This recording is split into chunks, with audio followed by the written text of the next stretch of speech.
you have had a journey that you've been very open about as a detransitioner, speaking out on social media, sharing. Before we get into your story, what has it been like being so open and vulnerable about so many personal details of your story? Yeah, thank you for having me and thank you for being a part of allowing me to share my story. It's important to me to be able to share the truth because there wasn't anyone doing what I'm doing and what other detransitioners are doing now, speaking out and telling the truth. There really was no one to let us know that it was a lie and a scam when I was going through this. So I really feel like I'm helping people, and I've been able to make a lot of connections with other detransitioners as well as parents of people who are identified as trans who just want the best health and outcomes for their children. So yeah, I've met a lot of meaningful people, and it's important to me. Well, and I like to ask that question because I think it gives people a chance to understand the heart behind why you are speaking out and sharing what you are. And you said not a lot of people were doing this, and that is true. In fact, a lot of people don't even know what detransitioner means, even now, even though you guys are speaking out. They don't understand because of the way that culture has handled this issue. Let's sort of backtrack in your life. When did you first start experiencing issues with gender identity in your life? I guess I was about 15 years old and I discovered the trans community online. I was in a community, a pro-Ana community actually, where all of us were encouraging each other to not eat because we thought that would solve our problems. And eventually it just evolved into, with the help of trans activists, the idea that we were born in entirely the wrong body and needed medicine for it.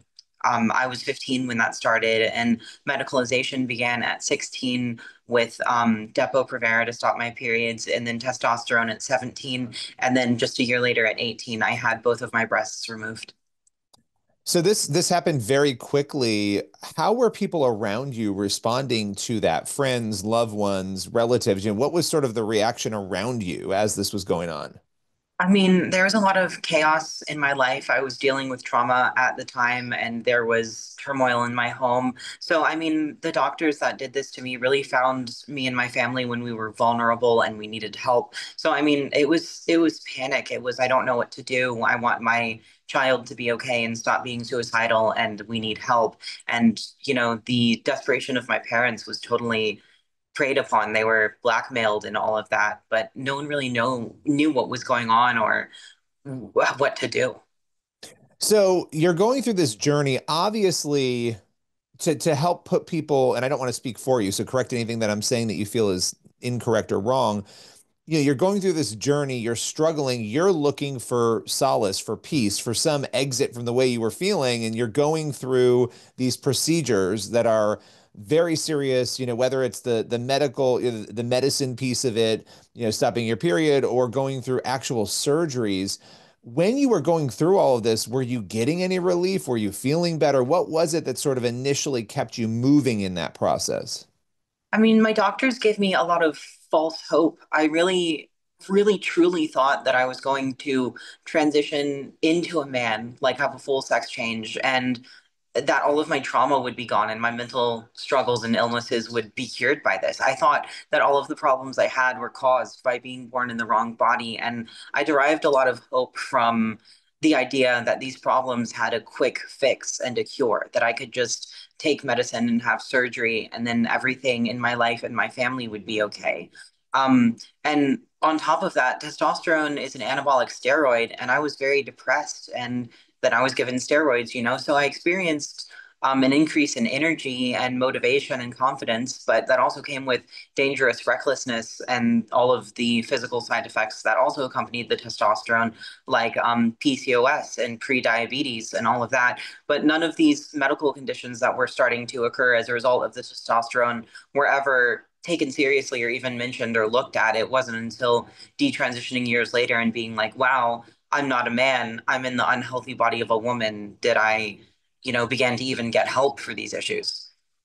So that's interesting because what you're referring to there is having these underlying issues, right? Emotional, you're having these mental health struggles, and you felt like those things were not being treated while they were sort of treating the gender issue, but nobody seemed focused on maybe the underlying issues. That would be an accurate assessment of what you're saying there.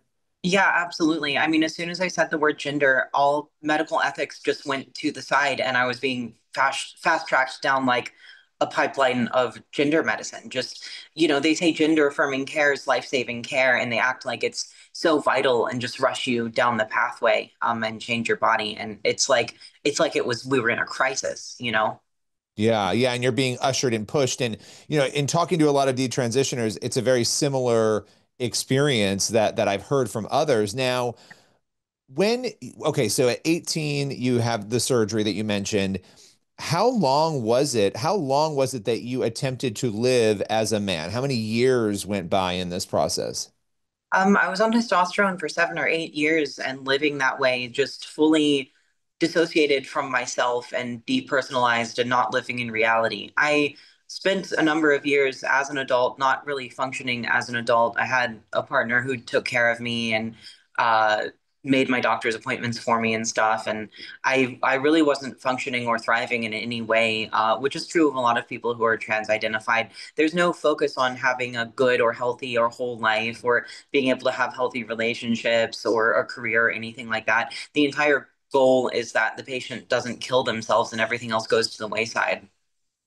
So yeah, that is interesting on so many levels and also heartbreaking to hear you say that. So that's a lot of years to go in this process. And it's interesting. A lot of the people I've talked to, they've gone 7 to 10 years. That's sort of been the time range. That's a big chunk of life. What was it that brought you to the point of saying, not only is this not the path I need to be on, but I'm going to try to go back and detransition because you had had surgery, you had done some of these things. I mean, these are big decisions. What made you change your mind? So actually, my boyfriend, he has a daughter, and she was about 2 at the time. And after becoming in a relationship with him and getting closer, being able to see her, I started babysitting her and watching her all the time. And she does not have a relationship with her biological mother. She just wasn't interested. And I was still trans identifying at the time, and I had facial hair and I was wearing masculine clothes. But despite all of that, she started calling me mommy, and it just broke me out of the delusion. I mean, I thought it sounded so right and it felt so right and it felt so true. And yeah, luckily it just happened to me at a time that it brought clarity and understanding rather than turmoil and fear. And I was able to break free. In breaking free, what did that process look like? Because you mentioned, I mean, facial hair and these decisions that you made to change. Now you have to, as much as you're comfortable sharing, now you have to go back. I mean, how difficult? It sounds like emotionally it wasn't so difficult because something like you said snapped you out of it. But what was the actual process you had to go through to correct what had happened? Well, I mean, gender affirming care, as they call it, the wrong sex hormones and surgery, they're irreversible. Detransitioning really just means that you stop making it worse. There's no way to go back. I will never have my breasts again or my original body. I've done some laser hair removal, but hair still grows. And doctors don't cover that. There's no way to make it like my body was never changed with testosterone. My endocrine system is never going to function again. I will never not have to take um, exogenous hormones ever again. So I'm always going to be dependent on doctors in the pharmacy and dealing with side effects. I'll never be able to breastfeed. My body parts aren't going to grow back. The time I lost is never going to come back. So really, detransitioning is just when you stop making it worse. Wow. I mean, that is difficult to hear, especially because a lot of other people are in the midst of where you used to be right now, and maybe even starting on that journey, and they're being pushed on that journey. How long did it take you to feel like you were as close to your old self as you could be? How long was that process for you? I mean, I still don't feel like my old self. I have finally found a doctor who's willing and able to work with me and has put me on bioidentical estrogen and progesterone and other medicine to deal with the insulin resistance and the PCOS and the prediabetes and the Hashimoto's too, all a result of taking testosterone.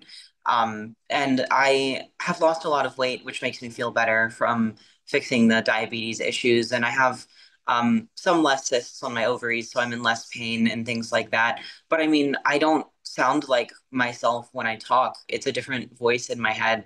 And when music comes on the radio, I have like muscle memory and I know what it's supposed to sound like. And I can't sing, and it doesn't sound like me when I speak, and speaking for long periods hurts my throat. Um, and I have a lot of chronic pain, and I look different. I don't look like my mother and my sister anymore, or anyone. I look like someone who was experimented on, and that's a really huge loss. But I mean, I've been able to rebuild things, but you can't really go back, and they change everything, these doctors. I so admire your willingness to speak on this because it's not easy. It's not easy to share and to be so open and, you know, talk about on a positive side how your life has changed, where you are now, the things that have happened in your life since making that decision to detransition. Yeah, I'm still in a relationship with that man who's very wonderful, and his daughter. She is 5 now. She's going to turn 6 in not too long, and is still calling me mommy, and that's wonderful. It's just a lot better and more freeing to live in reality. I'm not in a constant fight against reality and biology anymore, which is exhausting and demoralizing and devastating. I don't worry about what people think about me so much, and that's a healthier way to live. I have worked on having an internal locus of control rather than an external one, and that's eliminated the need for constant affirmation and validation from other people. Advocacy has been really good for me. I really like being able to help other people. I've met other detransitioners who are in similar positions and who understand. I have recently had a baby. He's going to be 11 months old soon, and that's been an incredible journey. I mean, motherhood is truly healing, and I'm grateful for motherhood because it's something good about being a woman. When I came from a place where I thought that womanhood was scary and bad and dangerous, and now I think it's a beautiful gift. Did you have fears about motherhood in light of everything you've gone through physically as a result of this in terms of, you know, being able to have a baby, to bring a baby forward in light of being in the middle of all this? I would imagine there were complexities or worries there even perhaps. Yeah, I struggled with infertility for a couple years after the testosterone, and while I was on it, um, and I actually couldn't fix my fertility until I got on birth control, and then got pregnant by accident that way, because of the estrogen and progesterone in the birth control. We were trying to fix my hormones, and it caused pregnancy unexpectedly. And I was really grateful, but I was really terrified. It was a very high risk pregnancy. I got gestational diabetes. I had a lot of pain, and I wasn't even able to deliver naturally because of the pelvic and vaginal atrophy because of the testosterone. And that was really, really difficult, and made me sad. I didn't want to have another surgery so soon. It was scary to be like, oh, you're having surgery in 9 months, after such a traumatic experience, and um, difficult relationships with doctors and my ability to trust them. But luckily, my midwife was very nice, and I trusted her, and the surgery went all right. And a healthy baby was born 8 days early. Well, I so appreciate you sharing that. And I know that these questions they can feel invasive, but I wanted to ask you that because I think helping people understand the impact of taking, the testosterone, the drugs that you were taking, knowing that there is an effect. It's talked about as though there's not an effect. It's like, oh, this is no big deal, right? I mean, would you say that's accurate? I feel like it's sort of thrown out there as just no biggie whatsoever. Yeah, I mean, everything they say about it is a lie. It doesn't change your sex. You're not aligning yourself with the male hormone. You're becoming a hormonally imbalanced female. And then you're going to suffer brand new consequences as a result of it, not to mention the result of not dealing with the issues that caused you to want to take it in the first place. It's just a complete mess. Um, One final question for you before we go. Has this impacted the way you look at, faith? Because a lot of people, and I don't know what your journey has been, they come out of this and they find faith or they have a new view on faith. I was just curious where maybe you are on those particular issues. Yeah, I think that's an interesting question. I actually see trans ideology as sort of like a tantrum against Christianity. It's like the idea that you can uncreate and recreate your body in your own image. I also view it as sort of a form of Gnosticism, like the idea that the flesh is evil, the flesh is material and bad, my breasts are causing my suffering, and therefore I have to remove them and then I will find peace. And I think all of that leads to emptiness. But having a sincere relationship with God is something different. It's not a chase, you know what I mean? It's actual peace that doesn't come at the price of your health and body parts. Do you feel like you've found that in your journey? Is it a journey you're on still? Yeah, I don't do a lot of organized religion, and I'd like to maybe go to a church in the future, but I'm still doing the personal relationship thing with God, you know. A lot of this, I'll be honest, my parents were very, very Christian and conservative growing up, Calvinists in specific, and a lot of the things with organized religion, like purity culture and girls have to look like this and be like this and do like this, made me want to be a boy. I'll be honest, you know. So I apologize. Oh, you're fine. Sorry. But yeah, I think the church has to be careful with how we treat children. I mean, when you're a 14-year-old little girl, it's normal not to want to wipe butts. You know, don't talk to the little girl about how motherhood is the most wonderful journey in the world and all of that. She's not ready for it. It's okay for little girls to want to be like little boys. You know what I mean? It just doesn't mean they're born in the wrong body. And you know, if you are too strict and stuff like that with a girl who is gender nonconforming, she will run into the open and waiting arms of the doctors who are going to affirm and say she feels that way because she's a boy. Okay, and I lied because I do have one more question for you. What you are involved in a lawsuit right now. Before we go, can you explain why you are suing and what you are hoping to accomplish? Yeah, I'm suing my doctors. I unfortunately, due to the statute of limitations, I was not able to sue them for medical malpractice, even though that's what took place. But it takes so long to realize the harm and to deprogram and come out of it and be able to accept that you were wrong and that a sex change didn't take place and you're worse off. And then to find lawyers and all of that. By the time that time had happened, statute of limitation had passed. However, I am able to sue them on charges for fraud because I really believed that I was going to turn into a boy and that this would fix my mental health, and that's just not true. But I'm hoping that I'll be able to find justice and peace and make a difference for other people, encourage them to hold their doctors accountable too, and also hopefully make doctors think twice before recklessly administering surgery and hormones to young people who don't need it and are healthy.